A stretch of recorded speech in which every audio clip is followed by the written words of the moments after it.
Dahil nga nalita ako sa first subject namin, kadalasan mawawalan ka talaga ng upuan. Pero dahil one shared room kami at dalawa yung nagkaklase sa isang room at divider lang yung harang, nanghiram ako ng upuan sa kabila. Then kumuha ako ng upuan ng para sa akin. Tapos sinita ako ng isang prof bakit daw hindi ako nagpaalam bago kumuha ng upuan na parang pagalit yung tone at pati yung facial expression. Pero sabi ko, pagpasok ko nagsabi ako na kukuha ko ng upuan. Baka kako hindi niya narinig at busy siya makipag-usap sa kasama niya. Na para bang dahil sa upuan gagawin niyang big deal.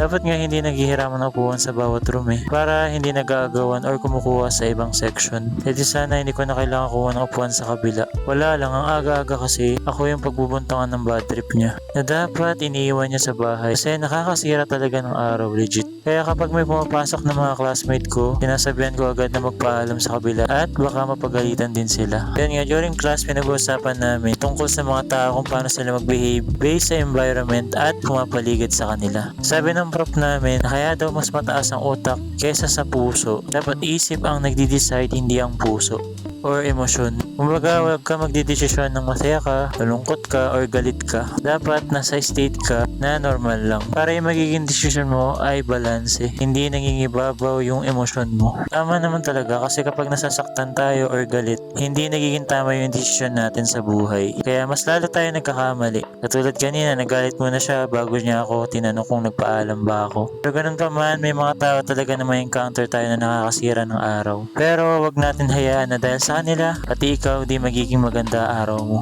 Buti na lang talaga napaka-positive ng vibes ng prof namin sa NSTP na nakakahawa at tinuturuan pa kami paano magdesisyon ng tama at huwag pairalin ng emosyon.